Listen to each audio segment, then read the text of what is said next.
you will hear a woman asking a shop assistant about DVD players. You now have 30 seconds to read questions 1 to 4.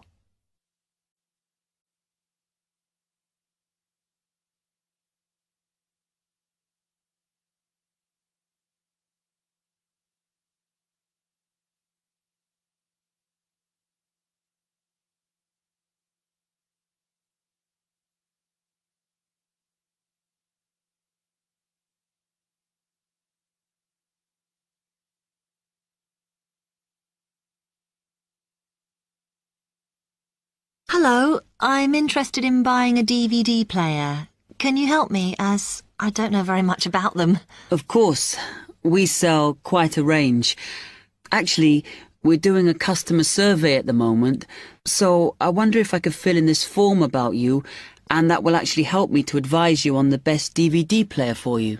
Oh, okay. First of all, your occupation. Student. Okay. Then, have you already got a DVD player? No, I've never had one before. Uh-huh. And how much do you think you want to spend on a player? I'm not sure, really, but I have got a budget. My friend said I should allow about £100, but I can't afford over £85, so that's what I'm working on. Mm-hmm. And do you watch DVDs very often? Depends what you mean by often. I don't know what the norm is. Is it about 2 a week? I suppose I watch 3 a month. That's enough for me. Yes. What sort of films do you like watching then? Action movies? Not really. Oh. My boyfriend always insists we watch science fiction movies, but I prefer thrillers. Something to get your teeth into. Okay, just one more. Do you watch other DVDs? Ones that are not films, like music or something? Not much, because I don't want to spend the money on something I can watch on TV, but I occasionally rent out comedy programs, and I fight with my boyfriend over all the sports DVDs he watches. You now have 30 seconds to read questions 5 to 10.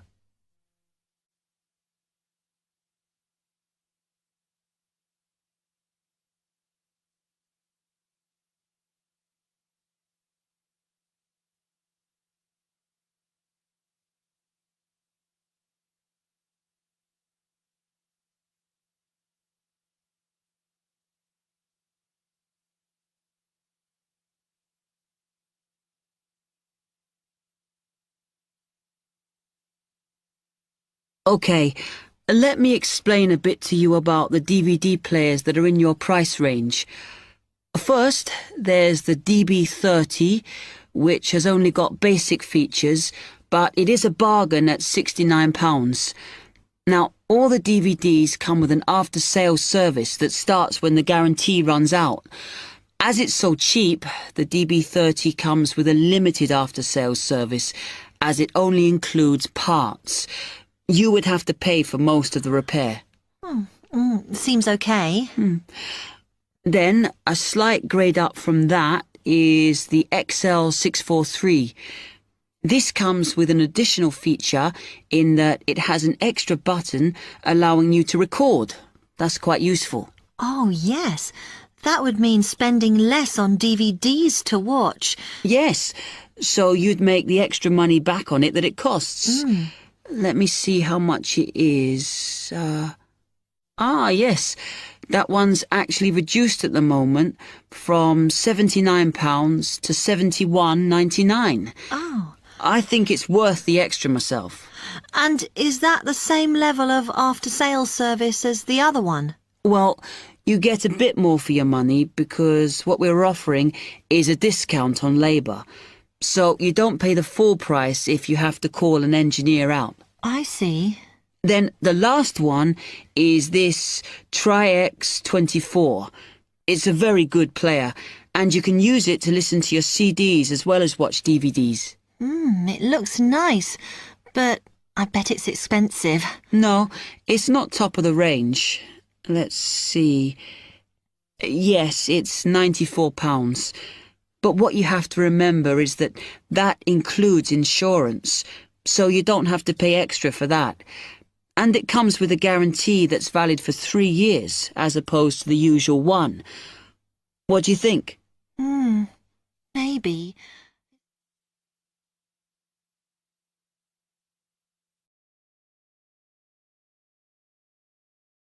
That is the end of part 1. You now have half a minute to check your answers.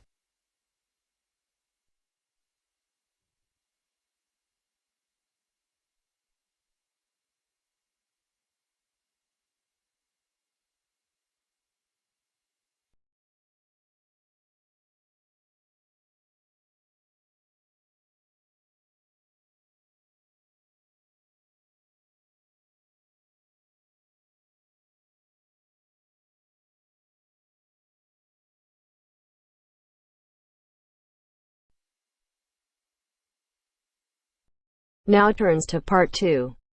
Part 2. You will hear a trainer giving a talk to people who want to learn outdoor survival skills. First, you have some time to look at questions 11 to 16.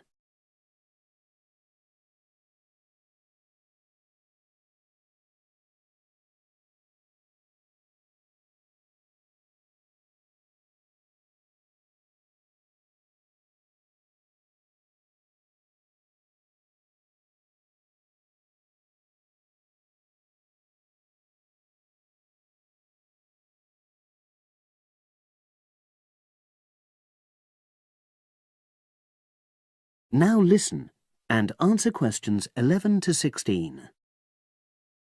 Good morning, everyone, and welcome to our outdoor survival program. As you know, this week you'll be learning some of the basic information and skills you need to look after yourself independently in the outdoors. These first 2 days will be based here in the classroom, and then we'll be taking a camping trip to put into practice some of the things you've learned. I'm going to start off with the topic of food. And to start with, I'll describe just 2 methods which we'll be putting into practice at our camp, and which make use of natural resources: the steam pit and the bamboo pot.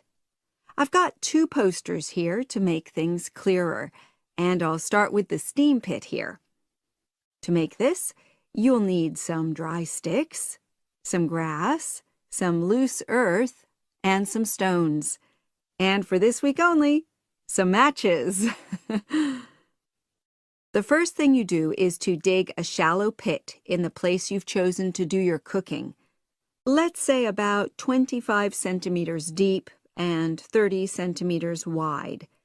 Your sticks have to be a bit wider than the pit because you have to put a line of them along the top from one end of the pit to the other. Before setting light to these, you take some large stones and arrange them on top. Then you start the fire and wait till the wooden platform burns through and the stones fall into the pit. At this point, brush away any pieces of hot ash from the stones. You can use a handful of grass, and then take another stick and push it down into the center of the pit, between the stones. After that, you cover the whole pit with a thick layer of grass.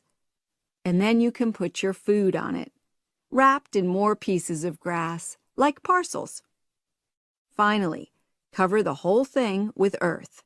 You have to pat it firmly to seal the pit.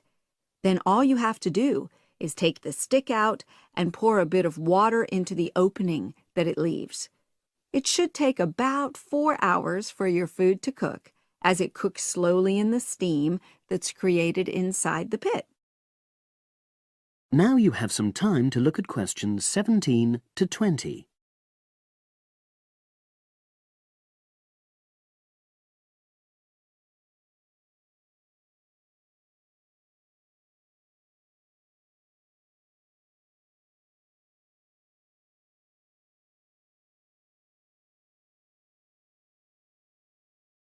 Now listen and answer questions 17 to 20.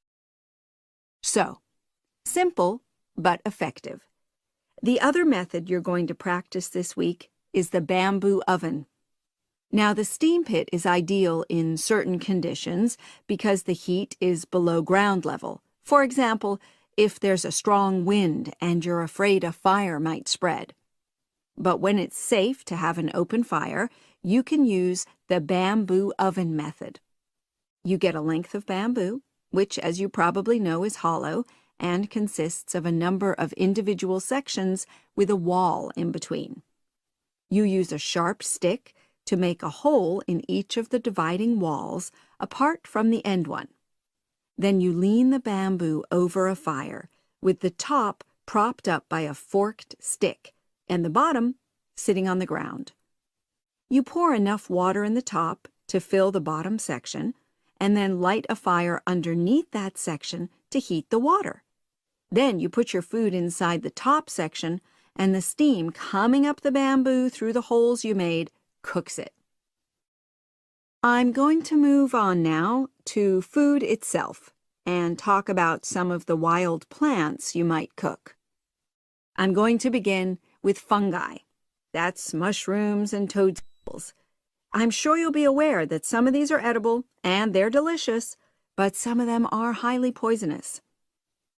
Now, whether they're poisonous or not, all fungi that you find in the wild should be cooked before eating, because that helps to destroy any compounds in them that might be mildly toxic. But be aware that any amount of cooking won't make poisonous varieties any safer to eat.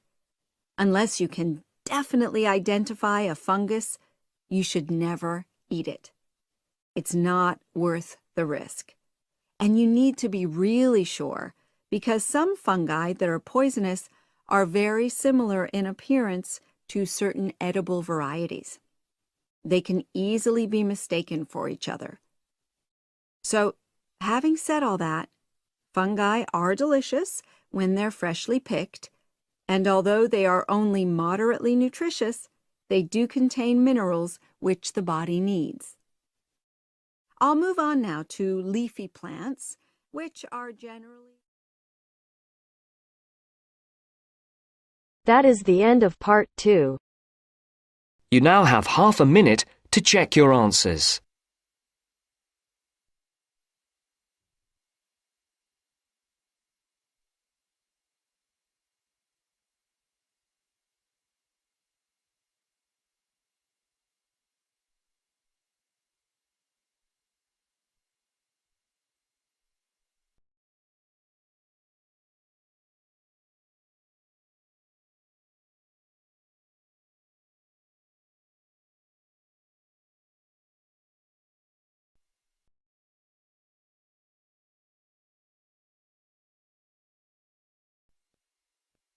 Now turns to part 3. Part 3. You will hear a student, Penny, talking to two friends, Ray and Louise, about a television competition Ray has entered called Travel Documentary. Before you hear the conversation, you have some time to look at questions 21 to 26.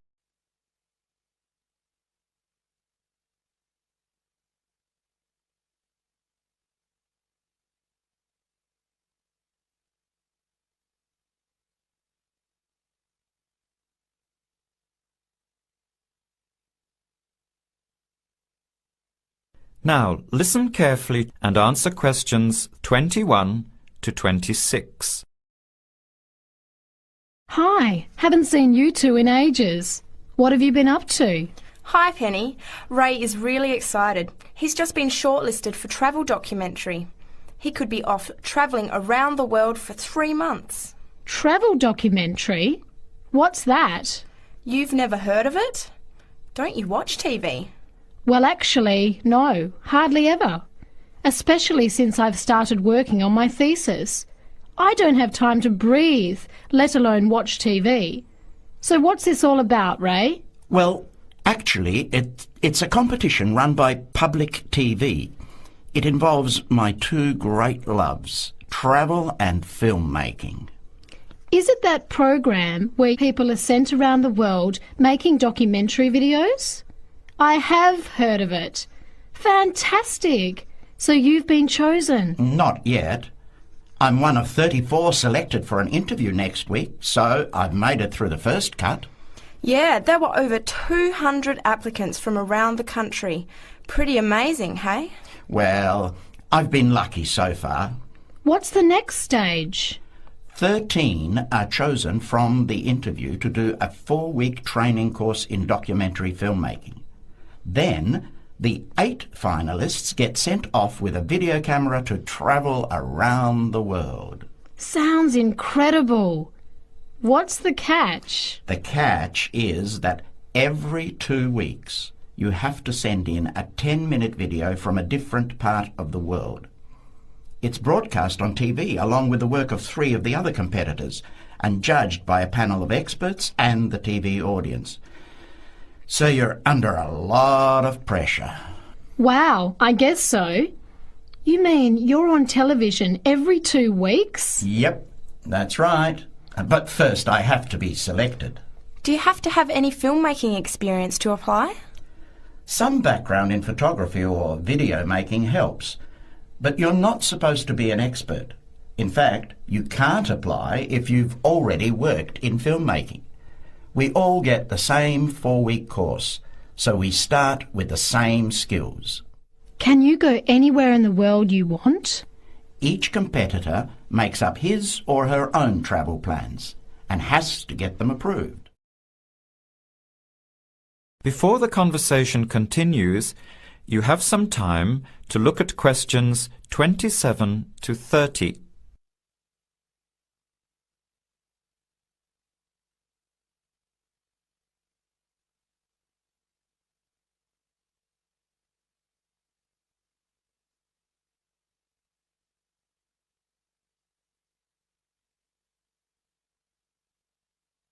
Now, as the conversation continues, answer questions 27 to 30. Have you talked with anyone else who has done it? As a matter of fact, just last week I met Sarah Price, a girl from here who did it last year. What did she have to say about it? She said it was the most amazing experience of her life, but it was really tough at times. I think you'd have to be really brave to take off like that alone with so much responsibility. It's not like going on a holiday, is it? No. 2 weeks in a country, often where you can't speak the language, to find a story, film it, organise all the editing. Then you're off to a completely different part of the world to start all over again. Pretty exhausting, but exciting too. What a way to see the world. What about Sarah Price? Did she have any bad experiences? She said the worst part was when she got some mysterious fever in Mongolia and thought she might have to be sent home. Fortunately, it got better, but she said it was scary to feel really ill when you're alone so far away. So what made you want to apply? When I saw the program on TV a while ago, I thought, this is for me. I've always wanted to travel, but needed to work for a year before I could even think about it. Then a new series started up. I thought, now's my chance. Don't you think you'll be lonely? I don't think I'll have time to be homesick. I'm more worried about having too much to do and not enough time to get things organised. So we might be watching you on television in the next few months. I hope so, if I'm lucky. When will you know for sure? They choose the final 8 in March. A month later, you're on your way. So do you have to pay anything? Nothing. It's all paid for. Course, camera, flights, accommodation and in-country travel. The budget is pretty tight though. No extras. I sure hope you get it. Then I'll be finding time to watch at least one program on television every week. That is the end of part 3. You now have half a minute to check your answers.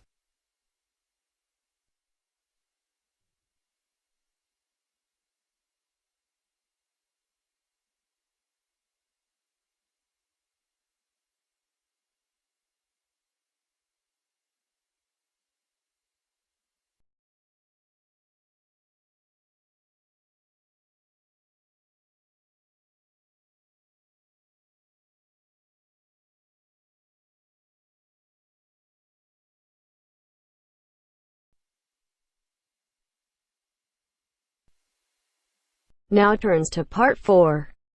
Part 4. This is Jane Frost with this morning's edition of Wake Up with Frost. First, you have some time to look at questions 31 to 40.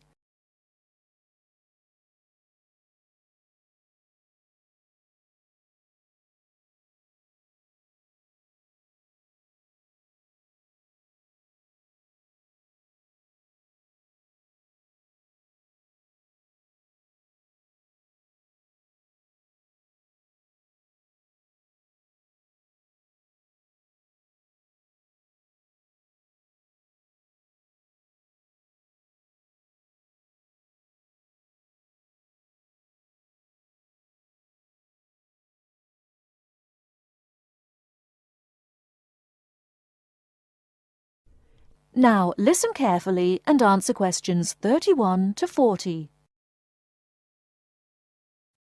Good morning. This is Jane Frost with this morning's edition of Wake Up with Frost. As you all know, for the last week we've been running a survey trying to find out what you, the listeners, think is the greatest invention of the last 200 years. The response has been amazing, double the amount we had last year, so thanks to all of you for taking part. We've had about 2,000 responses online and about the same on our phone lines. The lines are now closed, and this morning I can announce what the results were. So, here it is. You, the listeners, have chosen as the greatest technological invention of the past 200 years, and let me not forget to mention that 65% of you voted for this, it's the bicycle. Yes, the bicycle, first invented in 1818, and, would you believe it, the first bicycle was made of wood. The second bicycle had iron wheels. I cannot imagine what that must have been like to ride.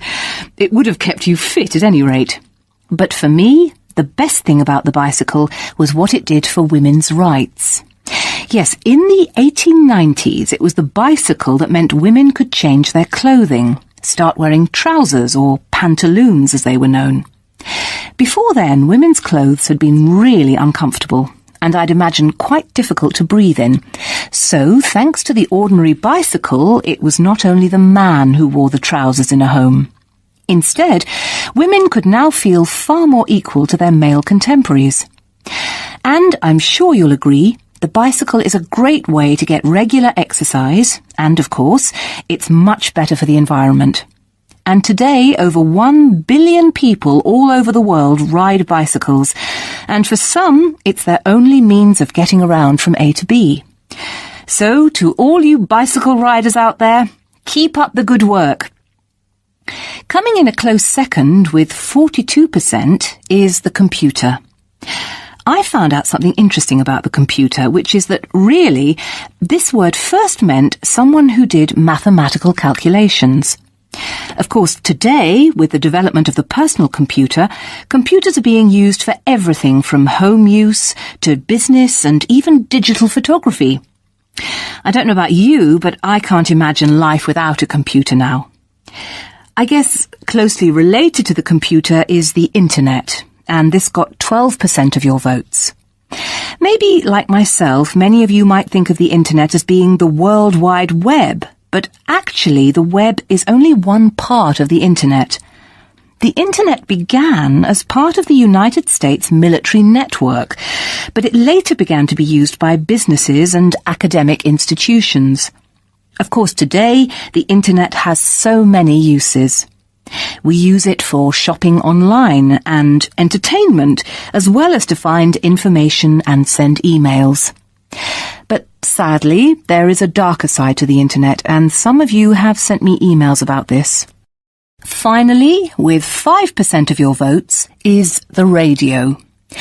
We think the radio was invented by Marconi in 1896, and he opened his first radio or wireless factory in the United Kingdom in 1898. In 1906, a man called Reginald Fessenden gave the first radio broadcast from Massachusetts.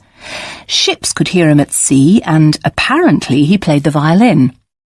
As yet, listeners, I've spared you from having to listen to my guitar playing. But certainly radio is still important.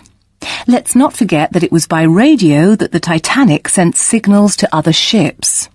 And with the popularity of TV today, I was secretly pleased so many of you had still placed importance on the radio. So, there you have it, the results of our survey.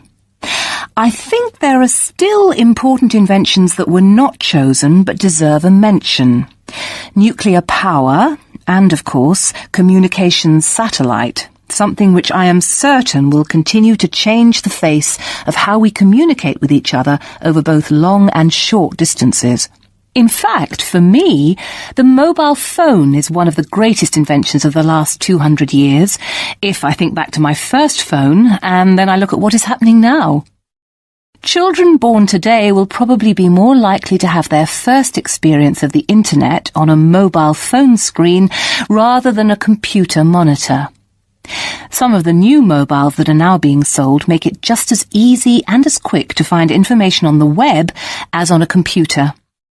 And let's not forget that mobiles now have digital cameras, word processing facilities, so you can type all your documents, and even personal organisers.